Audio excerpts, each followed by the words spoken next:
¿Qué tal? Muy buenas noches. Bueno, bienvenidos a una noche más de análisis del narrador de cuentos. Espero que puedan acompañarme. Hoy día traigo un cuento, uno de los cuentos que más recordaba de esta serie y espero que también sea de su agrado el día de hoy. A ver, vamos a replicar un rato el link para las que las personas se puedan ir conectando.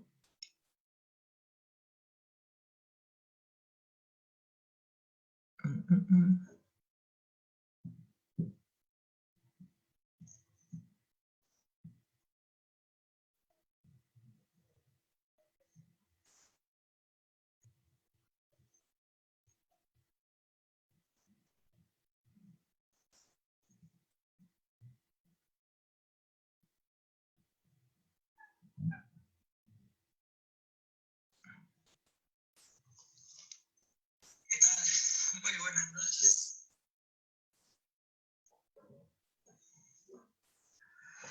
Listo. A ver, primero disculparme por la demora.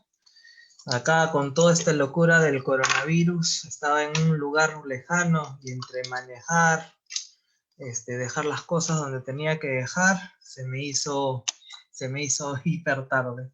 Primero, mil disculpas del caso y vamos a nuestro tema. Entonces voy a abrir el link donde tenemos el cuento.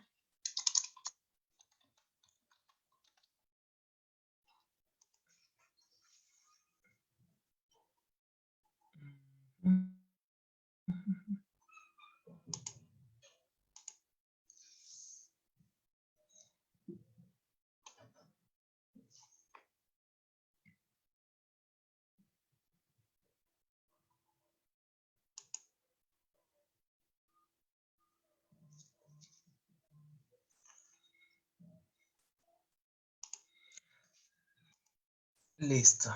A ver, vamos a ver si ya lo tengo.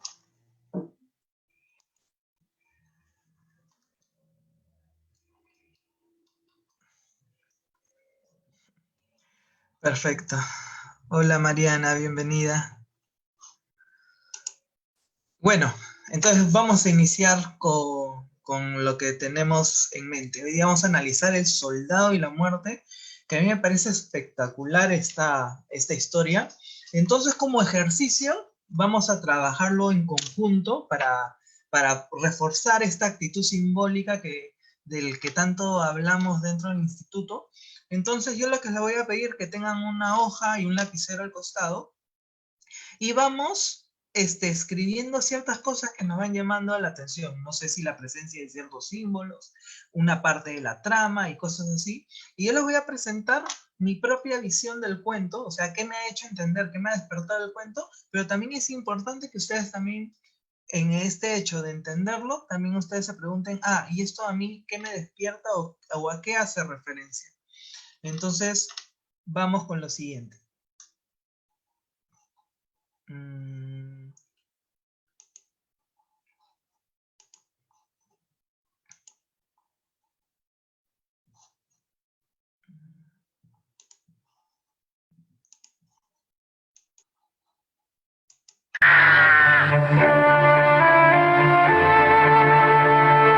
Cuando la gente relataba su pasado con cuentos, explicaba su presente con cuentos, predecía su futuro con cuentos, el mejor lugar junto al fuego le pertenecía al narrador de cuentos.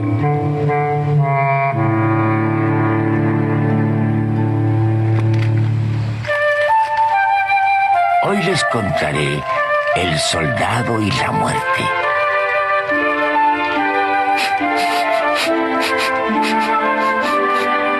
¿Qué hay aquí? Huele a panecillos. Es solo tu imaginación. Déjame ver. Claro que no. No. Hay cosas muy importantes aquí. Además, necesito esos panecillos para mi cuento. Narra ya el cuento. Quiero comerlos. ¿Es el viejo cuento? Añejo. Antiguo. Uf. Un panecillo rancio. Ugh. Comienza a 1000 leguas de nunca más. Tras 20 años de guerra, con un soldado de alma noble, con un solo chelín en el bolsillo y 3 panecillos rancios para un largo retorno. Este fue su regimiento, los húsares reales. Ah, sí, 1000 leguas marchó el soldado con su descompuesto silbar. Gastó el chelín y se dispuso a comer los 3 panecillos, pero un día encontró a un viejo mendigo. Y el soldado se dispuso a escuchar el violín del mendigo.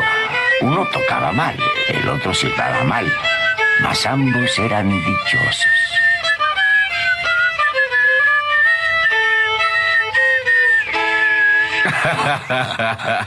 Bella melodía. ¿No vale una moneda? ¿Más?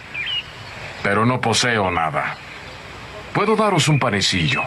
Sois un buen hombre. Os lo agradezco. Comedlo, señor. Alguien como vos merece un mejor Y silbido. partió el soldado retomando el descompuesto son. Pero algo sucedió en verdad muy extraño. Silbaba como... Bien, imaginen cómo sonaría un rubí si silbara. Y así continuó por el sendero hasta que encontró otro hombre maltratado, de capa caída, y este hombre, sin chistar, hizo redoblar su tambor. Mientras el soldado alargaba su dulce trino, dio alegres pasos con sus cansadas botas, dio saltos y piruetas, entregó su segundo panecillo y vean cómo danza.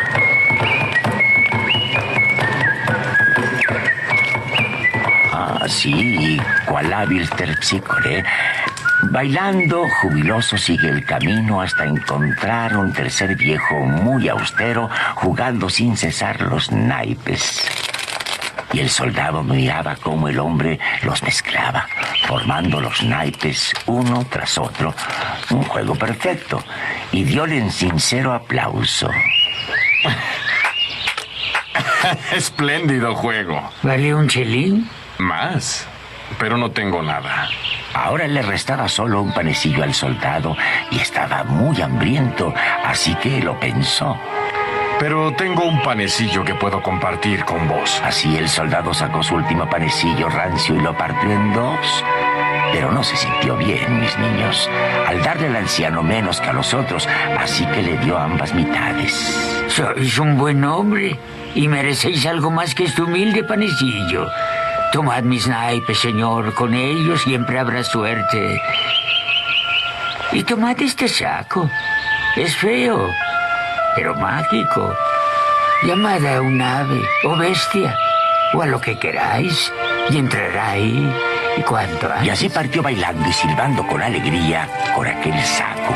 Caminó durante una noche y un día y llegó a un río. ¡Gansos! ¡Hey! ¡Entren al saco!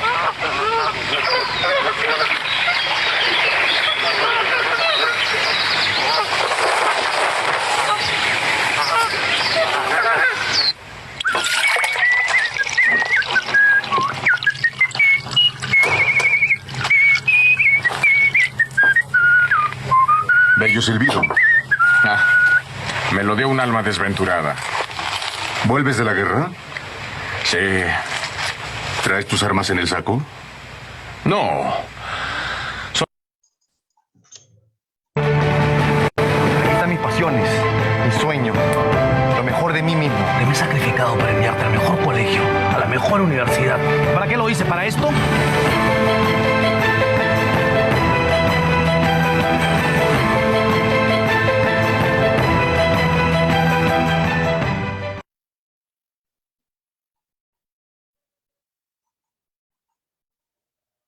Aquí están mis pasiones, mis sueños, lo mejor de mí mismo. Que me he sacrificado para enviarte al mejor colegio, a la mejor universidad.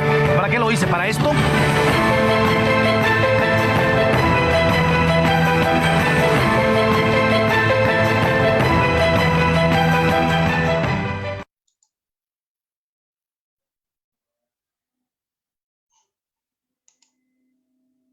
Son 3 gansos que atrapé ayer.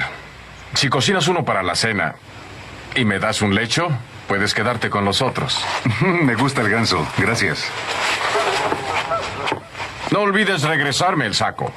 Y el hostelero cocinó el ganso con hierbas y especias, sirviéndoselo al soldado con el mejor vino.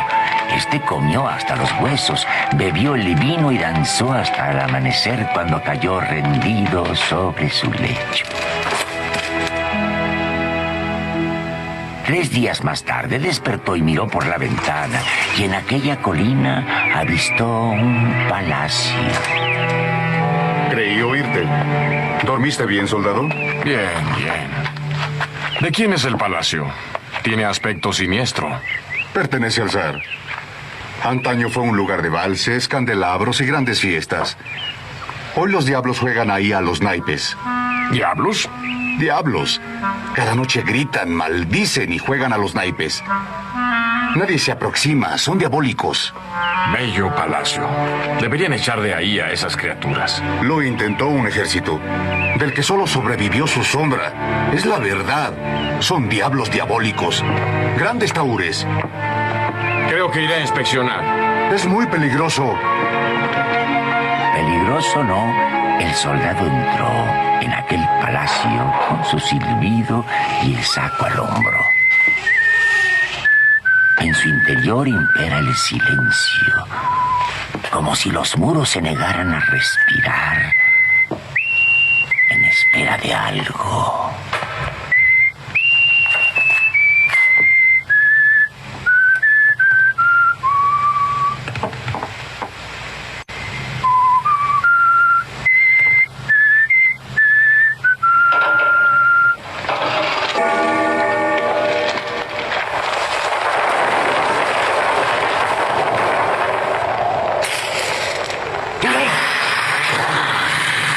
Tenemos un visitante. ¡Un huésped! Y está silbando.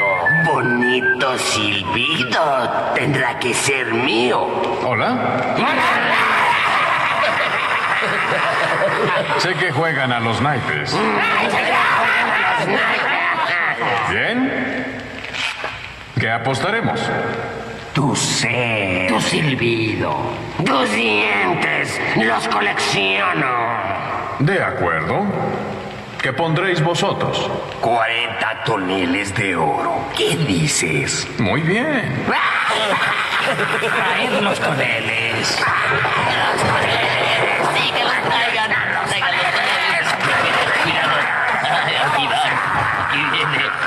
Bueno, juguemos. Y así todos se dieron a la suerte. El soldado repartió los naipes y ganó. Creo que gané.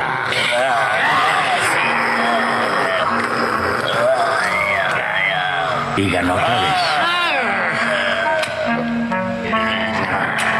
No puede ser.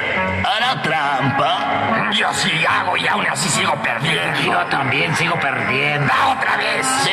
Con gusto. Jugó y ganó, mientras los diablos exhalaban un hediondo humo propio solo de los diablos. Humo, humo, humo.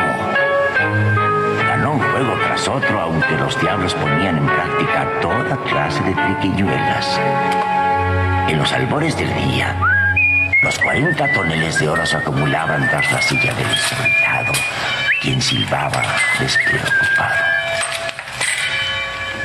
Bueno, amigos,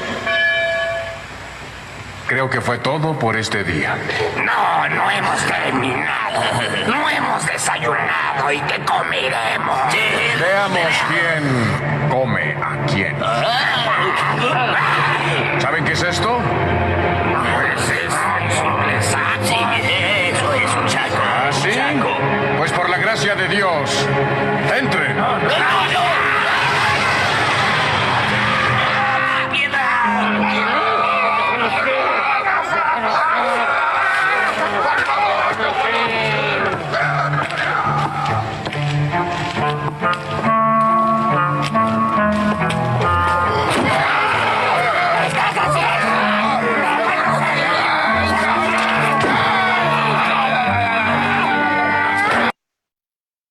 Ahí están mis pasiones, mi sueño, lo mejor de mí mismo. Me he sacrificado para enviarte al mejor colegio, a la mejor universidad. ¿Para qué lo hice? ¿Para esto?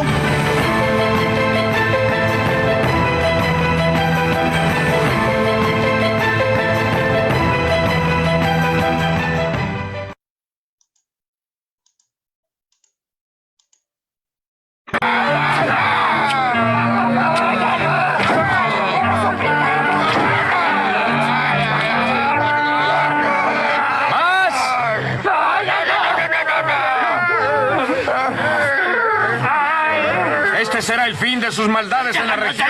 ¡Nos vas a matar!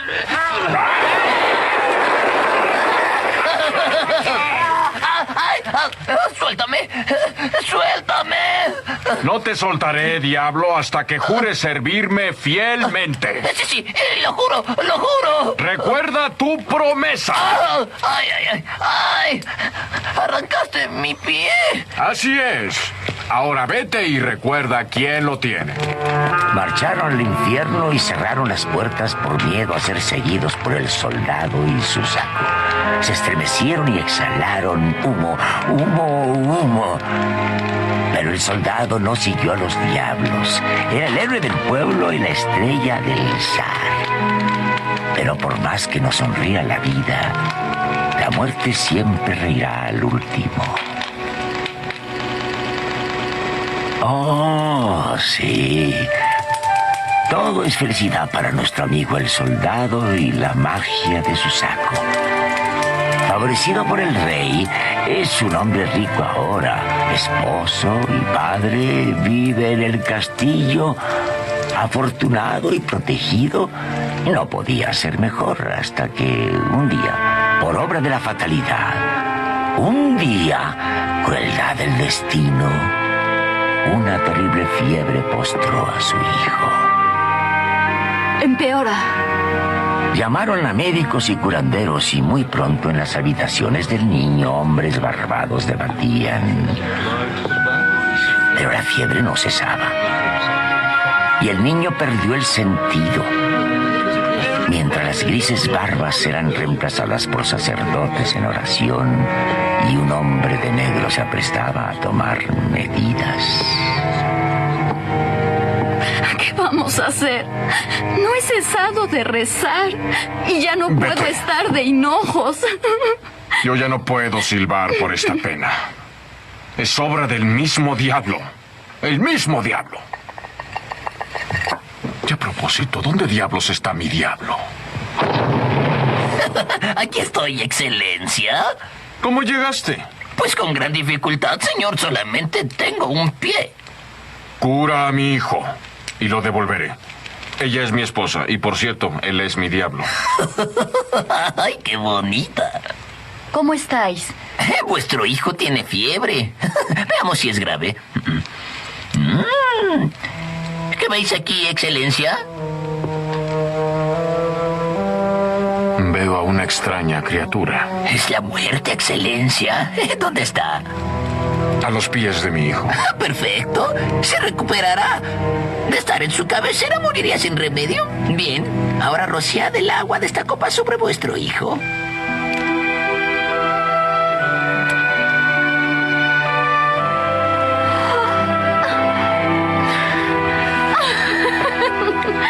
Eres un genio. Es lo que dicen por ahí. ¿Podéis darme mi pie? Por supuesto. Oh, gracias, Excelencia, gracias. ¿Deseáis algo más? Dame la copa y te liberaré de tu promesa. ¿En serio? Oh, gracias, Excelencia. Oh, flores negras. Y así el soldado decidió dedicarse a hacer milagros. Recorrió el mundo en un camello con esta copa. Veía a algún enfermo y levantaba la copa. Si la muerte estaba a los pies de la cama, él rociaba un poco de agua y le colmaban de bendiciones. Pero si la muerte estaba del otro lado, el soldado se marcharía acongojado. Los parientes decían que lástima, llegó tarde y se lo agradecían. Pero casi siempre partía dejando dicha, felicidad y miles de alabanzas. todo fue bien para el soldado hasta que un día, lejos de todos, recibe el triste aviso de que el anciano zar está enfermo y desea verlo.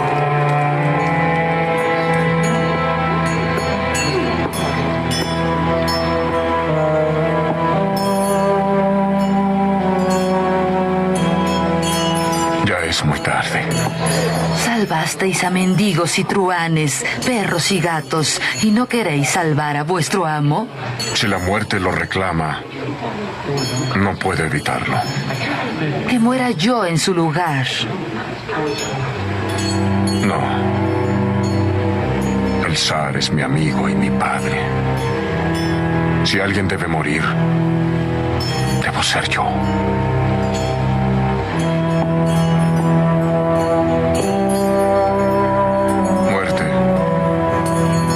En su lugar. Te lo ruego.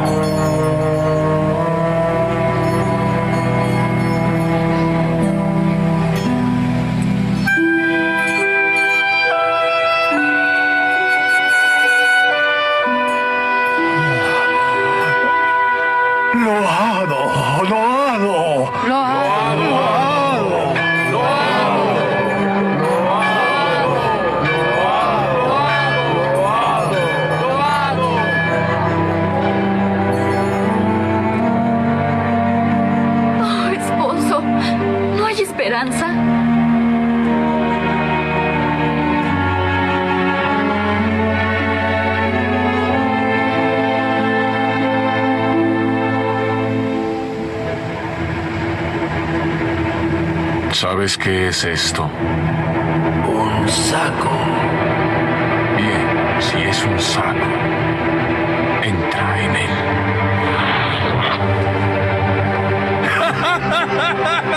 ¡La muerte entró en mi saco! ¡Mujer! ¿No lo ves? ¡La muerte entró en mi saco! ¿Qué te parece? Bien, ¿eh? La muerte cautiva. La noticia pasó de una de las esposas del zar a la otra y cundió tan rápido como los rumores, porque eso era, incunden muy rápido. En solo 4 minutos todo el pueblo lo supo, y en 17 minutos todo el país lo supo, y a la mañana siguiente el tema se discutía en más de 1000 lenguas. Dead and prisoner, morte and prisionero, Toden Gefanger, Smith Weinstein. He olvidado el griego. Ekmalotizame tontanato. Exacto. Sí. El soldado, para asegurarse, partió con la muerte en su saco y halló un frondoso bosque y un altísimo árbol. Subió a sus ramas y de la más larga de ellas colgó a la muerte. Cayendo después, pero la ausencia de la muerte aminoró su caída. ¿Y nada moría? Nada. Raras batallas. Había guerras en muchos lugares, pero eran muy extrañas. Tras una carnicería con espadas y explosiones, aceite hirviendo y afiladas hachas, nadie había muerto. Los ejércitos finalizaban exhaustos e intactos. Los duelos se prolongaban todo el día. Los rivales retornaban confundidos. Los suicidas se arrojaban de los desfiladeros y tenían que subir de nuevo. Y mi amigo el soldado fue famoso en todo el mundo, pues de pronto todos eran inmortales. Allá en su palacio silbaba un trino de rubí. Y entonces un día se asomó a su ventana y vio su patio lleno de almas miserables, de patéticos seres vagando sin rumbo, todos esperando la muerte. La liberación de la muerte que no vendría. El soldado no resistió tal pesar y retornó al bosque.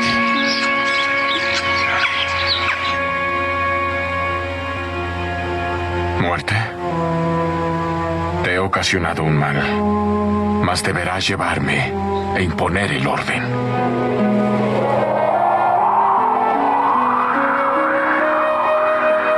¡Regresa! ¡Muerte!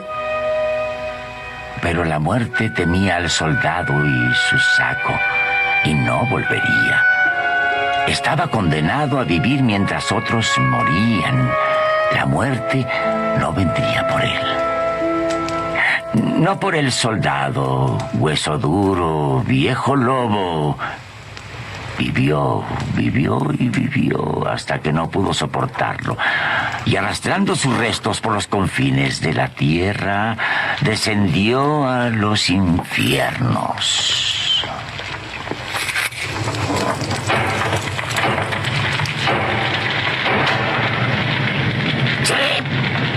¿Un gran pecador viene a entregar su alma? Sí, ¿qué llevas contigo? Nada. Es un saco. ¡Un saco! ¡Ay! ¡Déjame entrar! ¡Te lo ruego! ¡Lárgate y llévate ese horrible saco! ¿Pero a dónde iré? No lo sé. Solo vete.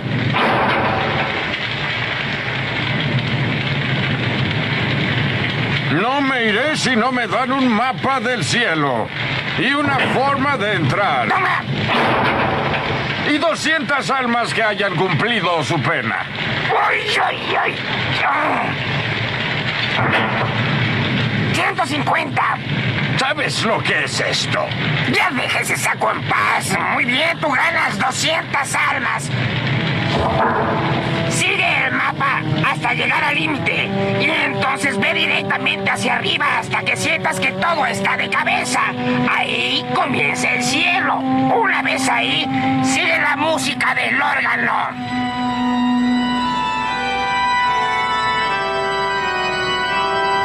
¿Quién se acerca a las puertas del cielo? Soy el soldado que aprisionó a la muerte y traje 200 almas del infierno, esperando que Dios me perdone y me permita entrar. Las almas entrarán, pero solas. Y ten gracia.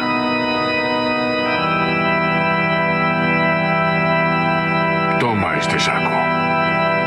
Y ya adentro, ordéname que entre en él.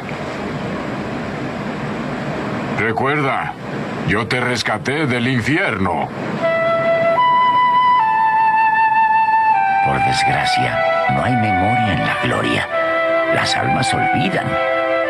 El soldado esperó y esperó a orillas del paraíso y siglos más tarde, olvidado, encaminó sus pasos de regreso a la tierra. Y aún hoy continúa su andar. ¡Qué triste! No, es un hombre raro, mi amigo el soldado. Anda por allí en sus asuntos. ¿Seguro? Vamos, come tu panecillo. Vamos.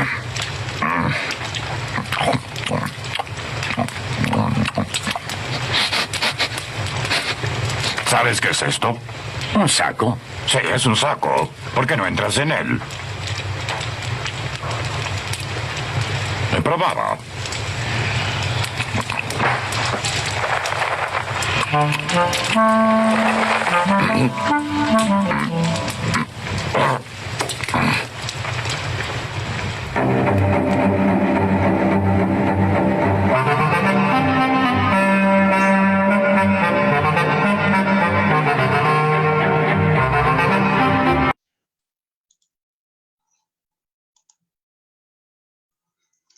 ¿Qué tal? ¿Qué les pareció? Es un hermoso cuento, ¿verdad? Bueno, para no irnos tan tarde en la noche, vamos a empezar a analizar el cuento. Yo, como les digo, esta es mi perspectiva, qué me despertó, qué imágenes me regaló este cuento, que lo relaciono con los propios procesos. Y miren, a mí me llama primero la atención esto que habla, ¿no? Un soldado que viene de la guerra con un chelín y solo 3 panecillos rancios. Eso es bien interesante en este sentido, queridos amigos, porque, a ver, en algún momento yo en este espacio hablé sobre que parte de nuestro proceso de la vida es como subir una montaña y en esa montaña vamos construyendo dos piernas donde sostenemos nuestra felicidad. Una es la trascendencia y otra es la pertenencia.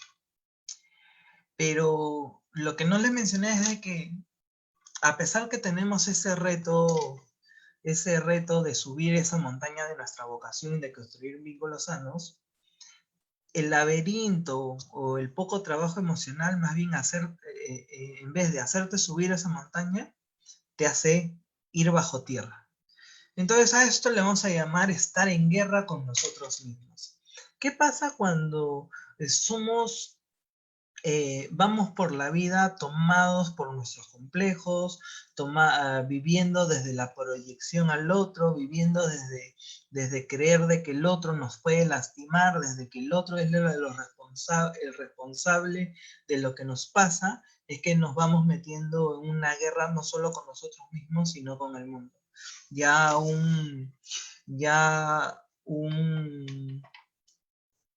Un escritor español llamado Borja Vilaseca dice que no hay peor peligro para la sociedad que alguien que no es capaz de ser feliz por sí mismo. Entonces, miren esta referencia, una persona que regresa de la guerra desprovisto de cosas. Y esto me despertó esta imagen que tiene que ver con esta deconstrucción del ego. O sea, cuando nosotros estamos en este laberinto interior, en este estado de guerra interior, muchas veces tenemos que, para dejar esa guerra, tenemos que empezar a sacar todas esas capas que nos empiezan a cubrir nuestro propio ser para atravesar este camino del perdón y el camino de entender de que todo en esta vida es co-creación, ¿no? Y para dejar de ser víctimas, buscar siempre al victimario, dividir al mundo entre buenos y malos, y solo así podemos salir para empezar a construir eso. Entonces a mí me parece bien interesante esta referencia, ¿no? Alguien que viene de la guerra sin nada que ofrecer. ¿Qué significa? De que este ego ha sido deconstruido para poder salir de ese laberinto, porque muchas veces cuando vivimos en ese laberinto, en ese estado de guerra, nosotros ya tenemos por sentado qué es lo que es bueno, qué es lo que es malo, quién es el malo, siempre buscando esa polarización, ¿no?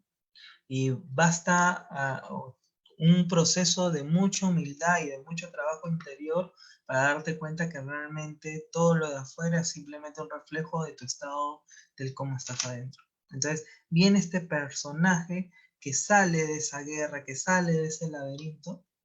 ¿Y qué es lo que pasa? Que se conecta desde un principio de la historia, es algo que atraviesa todo el cuento, este don del servicio. Este don del servicio. Y miren lo importante, ¿ah? Por ejemplo, a mí en estos primeros 3 encuentros donde él está da hasta lo último que tenía, hace una referencia muy bonita a qué significa el ayudar, ¿no? Porque cada vez que él daba algo, él terminaba recibiendo más de lo que daba, ¿no? Esta bolsa mágica, estos naipes, el silbido, cosas así, que tiene que ver con que las personas que normalmente se dedican al servicio, normalmente se entendería que lo tendrían claro, que es cuando tú das realmente o cuando tú ayudas, al fin y al cabo termina siendo una autoayuda. O sea, siempre que ayudas, realmente te estás ayudando a ti mismo. O sea, en este proceso de que, por ejemplo, que la Eleusis está entregando un montón de información, realmente es un trabajo también hacia nosotros mismos, donde estamos aprendiendo, donde estamos conectándonos con un sentido de trascendencia y de vocación. Entonces, al final, siempre toda ayuda termina siendo autoayuda. Y es bien interesante cómo se plantea este inicio del cuento, ¿no? Que lo primero que hace el soldado después de salir de ese laberinto y empezar a subir esta montaña de la vocación, se conecta con el impulso de servir al prójimo, de servir al otro, y se dan cuenta, si atravesamos todo el cuento, nos vamos a dar cuenta que constantemente está en el servicio el soldado. Entonces empieza a estar ese servicio y conforme va haciendo, va depositando su vida al servicio, no solo recibe más, sino recibe este afecto, este cariño de las personas a las que ayuda. Y me parece bien importante este símbolo del saco. O sea, hay un símbolo del silbido que es como el elemento aire. El primer elemento que recibe es el silbido, el elemento aire, que muchas veces hace relación a este soplo de conciencia, ¿no? El primer elemento, un soplo de conciencia. El segundo elemento que recibe tiene que ver con un saco. O sea, con un saco que puede representar el poder de hacer que pasen las cosas. Porque él solo dice y ocurre. O sea, el saco que puede representar el poder. Los naipes, la representación de la buena fortuna, ¿no? Y este tema del baile que tiene que ver con el disfrutar la vida. Entonces, todos estos elementos muy presentes en la construcción de la montaña de la vocación, o en la montaña. Pero yo creo que el cuento hace mucha referencia a cómo una persona, cuando está en el mundo del servicio, puede perderse. O sea, cómo cuando una persona está en un lugar donde la vocación está muy ligada al servicio a un prójimo, puede pasar a una inflación del yo. Y yo creo que es lo que empieza a graficar este cuento dentro de la ruta que se plantea el soldado. Por ejemplo, él va avanzando y conforme pasa este evento del contacto con los diablos, que puede ser como una confrontación con la sombra, con este mundo inconsciente, al cual logra dominar en base a esta representación del poder del saco, ¿no? Entonces, muchas veces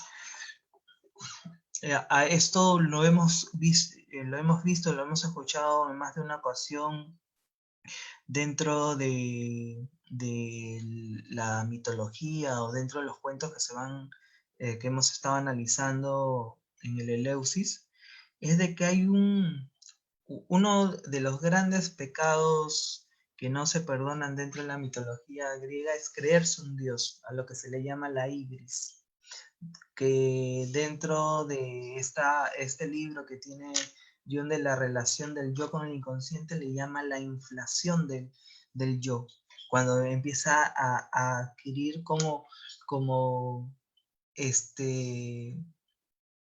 empieza a entender de que ciertas cosas que le pertenecen al inconsciente realmente le pertenecen al yo, y ahí es donde ocurre este proceso de inflación. Y hay que traerlo a temas reales. ¿Cuántas veces, por ejemplo, en este camino del servicio, en este camino de la famosa espiritual ley actual, vemos esa clase de casos donde hay personas que se meten al chamanismo, se meten a caminos espirituales, pero solo es un afianzamiento al poder del ego? Recuerden de que el ego, el yo, dentro de esta relación o este eje yo-self, siempre el yo es un accionador del self, no en viceversa. Y estos vicios ocurren cuando realmente el yo empieza a creer de que se puede afianzar de lo que le puede traer el inconsciente. Y entonces es ahí donde pasa estos procesos de inflación que te empiezan a desviar en el camino, ¿no? Entonces miren lo que está pasando. Adquiere una personalidad en base del poder y en base del cariño que va obteniendo, va generando un yo más revestido, ¿no? Porque en el cuento se empieza a hablar de que este soldado llega a un punto donde donde la abundancia es con él, los favores del zar es con él, el cariño del pueblo es con él, pero hay una frase contundente que menciona, pero nadie se le escapa a la muerte. Y esta muerte del que habla este cuento, no solo puede ser una muerte física, sino también la muerte la muerte del yo, la muerte del ego. ¿Y por qué lo menciono? Porque así como cuando nosotros estamos en este laberinto interior o en estado de guerra interior, es básico y es importante morir a ese yo que teníamos para poder crecer. ¿Qué es lo que pasa? Que cuando también empezamos un camino vocacional, también llega un punto donde las cosas están hechas, que por ejemplo en esta construcción fue nombrado en este camino, en este himno de la polilla que nombró Jung, está construido este yo, pero llega el momento de que este yo muera para empezar el proceso de retorno, este proceso de retorno con el todo y con este proceso de unidad. Pero ¿qué pasa cuando toda tu identidad está afianzada en este ser espiritual, en este yo soy el sanador, yo soy el que curo, yo soy el salvador? Y a esta es la palabra que yo quería llegar. Porque constantemente lo que va afianzando el soldado es la figura del salvador. Constantemente está salvando y ayudando. ¿Y cuál es el gran problema y por qué termina siendo un gran riesgo para las personas que se dedican, por ejemplo, al servicio? Porque el salvador constantemente está mirando a los demás desde un pedestal. Y constantemente para sentirse salvador necesita generar vínculos de dependencia. ¿Por qué? Porque el volverte salvador es como, es una gran tentación, porque tenemos que recordar esto. Nosotros constantemente estamos buscando el poder y el amor. Entonces, por ejemplo, Karman, que era una persona que habló sobre el triángulo neurótico de la víctima, victimario y salvador, decía de que muchas veces cuando vivimos en estado neurótico tratamos de dividirnos en eso. Pero la gran pregunta que siempre nos deberíamos hacer es, pero si eso trae conflictos y sufrimiento, ¿por qué inherentemente las personas estamos en ese estado? Y es porque siempre hay una ganancia secundaria en ese tipo de neurosis. Por ejemplo, las víctimas, ¿cuál es su ganancia secundaria en las personas que se ven como la María, la del barrio de su vida? O sea, que las personas que se sienten que todo les pasa eso, ¿no? Y cada vez que las ves es, mira, pobrecito de mí, ¿no? Y uno se hace la pregunta, o esta persona siempre tiene la suerte de rodearse de personas muy malas, o esta persona las transforma. Pero muchas veces atrás de esa cara de víctima está, me siento bueno, por eso soy digno de amor. La ganancia secundaria es constantemente estar recibiendo la atención y el amor del otro.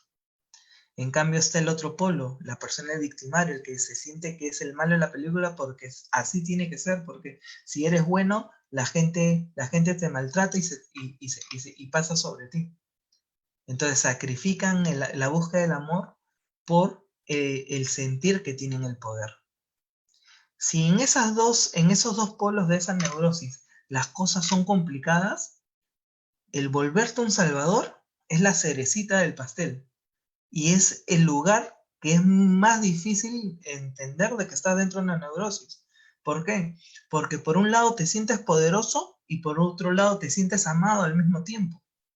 Por eso que es un lugar desde el cual muchas personas que se dedican al servicio o el trabajo con otras personas pueden verse involucradas y desde ahí empezar un proceso de inflación incontrolable y que muchas veces es difícil morir a eso. Porque para que muera esa parte de ti, tienes que sacrificar a esas ganancias secundarias que uno va obteniendo conforme va transitando este camino del servicio. Y no pocas veces vemos a personas que viven desde ese pedestal, desde ese pedestal casi sagrado, donde aparece mucho el sacrificio, donde esto, yo soy, como vengo como la segunda, y he Cristo a solucionar el problema de todo el mundo, menos los míos, ¿no? Entonces esta confrontación al morir a ese ego es donde el soldado se pone en contra con su propio poder para no hacer el camino de la muerte a esa imagen que se ha generado a sí mismo. ¿Por qué? Porque recuerden que muchas veces nosotros tenemos esa peculiaridad de comprarnos una imagen de nosotros mismos, y como algunas entrevistas pasadas a un entrevistado nos dijo, y siempre el ego tiene la tendencia de creerse mejor de lo que realmente es. Entonces a veces una persona cuando vive tanto tiempo atrapado en esta imagen de que yo soy el salvador, porque los otros no pueden si es que no estoy yo, es muy difícil soltar eso, ¿no? O sea, lo ves muchas veces hasta en estos procesos grupales donde dices, por ejemplo, cada uno tiene su propio camino, pero hay gente que, por ejemplo, tu camino es durante 3 meses, dedícate a estar contigo mismo, no ayudes a nadie, dedícate a entender qué es lo que estás necesitando tú. Y es increíble la respuesta que uno recibe, ¿no? Ah, ya, pero después de estos 3 meses ya puedo volver a ayudar. Está tan atrapado en ese rol que es imposible, se les hace muy difícil de despegarse de eso y mirarse a sí mismo para entender sus propias necesidades. O sea, lo que yo quiero dejar es de que muchas veces una gran manera de escaparnos a nosotros mismos es tratar de solucionar la vida de un otro. Y desde ahí nada realmente nace en forma correcta, ¿no? Porque si una persona está tratando a otra persona desde una posición de salvador, lo que hace es minimizarla y empobrecerla, porque no hay mejor ayuda hacia un otro que hacerlo sentir que esa persona puede. Porque un salvador normalmente lo que genera son lazos de dependencia. Y muchas veces se mandan un mensaje totalmente incorrecto, ¿no? Con esta vocecita que dice, pero pobrecito, pero pobrecito. Es como yo a veces hago este ejemplo, ¿no?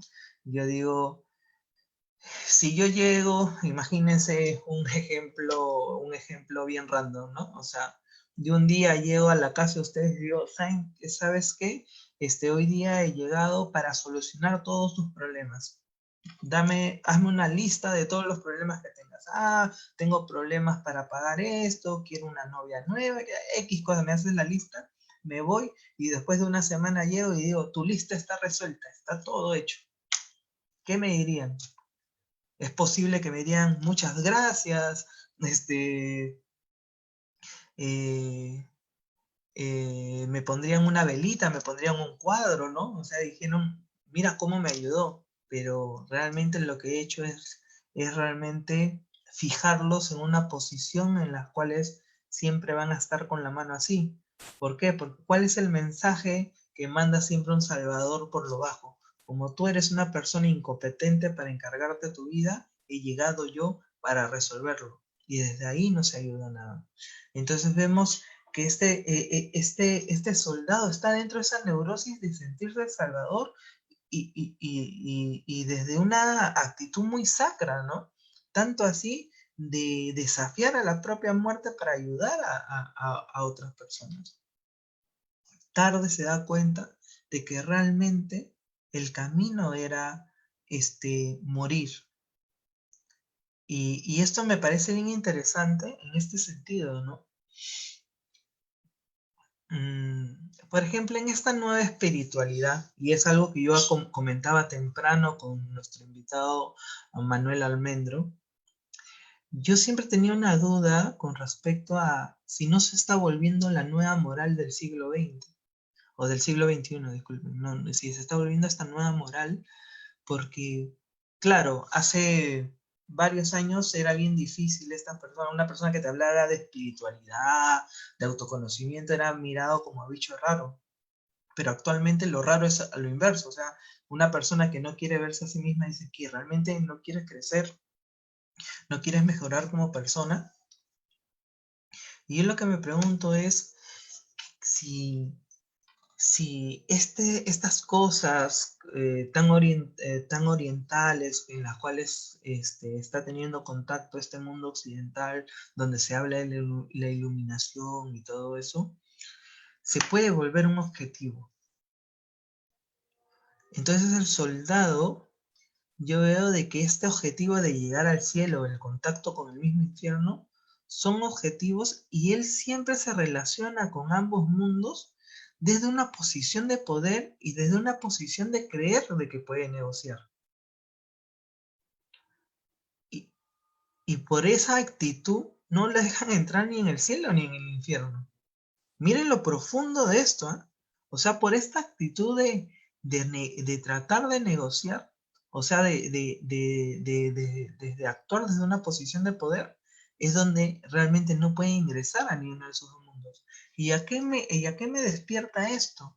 De que muchas veces, en esta vida espiritual, la iluminación se vuelve un objetivo. Un objetivo. Entonces, cuando algo se vuelve un objetivo, no estamos hablando del ego, porque el ego es el que construye objetivos. Mi objetivo es iluminarme, mi objetivo es ser más espiritual, mi objetivo, o sea, ya no estamos hablando de una elevación de conciencia, estamos hablando de lograr cosas que simplemente permitan al ego identificarse con una nueva forma de ser. Por algo decía Manuel Almendro de que uno de los egos más difíciles y más peligrosos que existen en esta época tienen que ver con el ego espiritual. Ese ego que realmente que entrar a estos procesos espirituales desde no limpiar la casa interna, sino desde un proceso de ganar una nueva identidad que se hace sacra. Y es eso lo que yo siento de que nos va mencionando esta historia del cómo una persona, después de haber salido de ese laberinto interior de proyecciones y dolor, y empieza a construir una vida de servicio, queda atrapada e inflada en ese proceso de conforme iba sirviendo, iba sintiéndose cada vez más salvador, más salvador, más salvador, más salvador. Y al final termina perdido, no pudiendo ni ingresar a esta parte que se le llama el infierno, la confrontación al inconsciente, ni llegar a este punto de la iluminación, porque quedas en un punto atrapado por tu sentido de poder. Por alguna razón siempre andaba con el saco, ¿no? Siempre andaba con el saco. Entonces tiene que ver con esta capacidad de permitirnos morir constantemente a la imagen que tenemos de nosotros. Porque, como mencioné en algún momento, a veces es difícil morir a esa imagen que tenemos de nosotros porque empezamos a pisar un terreno de mucha incertidumbre. Y en pisar ese terreno de mucha incertidumbre, lo que hace es generar ciertos niveles de angustia, ¿no? Y el poner la iluminación como objetivo también es generarte propios problemas. Hay un ejemplo que a mí me encantó que mencionó Borja Vilaseca en alguna de sus conferencias, donde dijo, el iluminarte no puede ser un objetivo porque es como si yo te dijera, he decidido que en 5 minutos me voy a dormir. Entonces nadie tiene esa capacidad de decir que en 5 minutos se dormirá. Lo único que puede generar son condiciones necesarias en las cuales el quedarte dormido ocurrirá, o tal vez no. Pero lo máximo que tú puedes hacer es generar condiciones necesarias donde aquello pueda o no pueda ocurrir, desapegándote de ese resultado, ¿no? Y creo de que muchas veces nos metemos a veces en estos mundos, hasta en los mismos enfoques junguianos, donde se habla, tenemos que hacer la individuación, tenemos que tenemos que ir por este camino, ¿no? Planteado dentro del enfoque. Y no sé si muchas veces el generarlo como una impronta es lo que te termina alejando totalmente de eso, ¿no? Son preguntas que me hago con respecto a lo que me despierta este cuento, ¿no? Bueno, yo solo quería dejarlos con eso. Espero de que a ustedes les puede haber despertado algunas otras cosas, pero eso es lo que me despertó hoy día ese cuento mientras que lo iba escuchando, ¿no? Desde ya les agradezco el hecho de haberme acompañado, sobre todo a estas horas. Les mando un abrazo enorme, cuídense un montón y tengan un excelente fin de semana.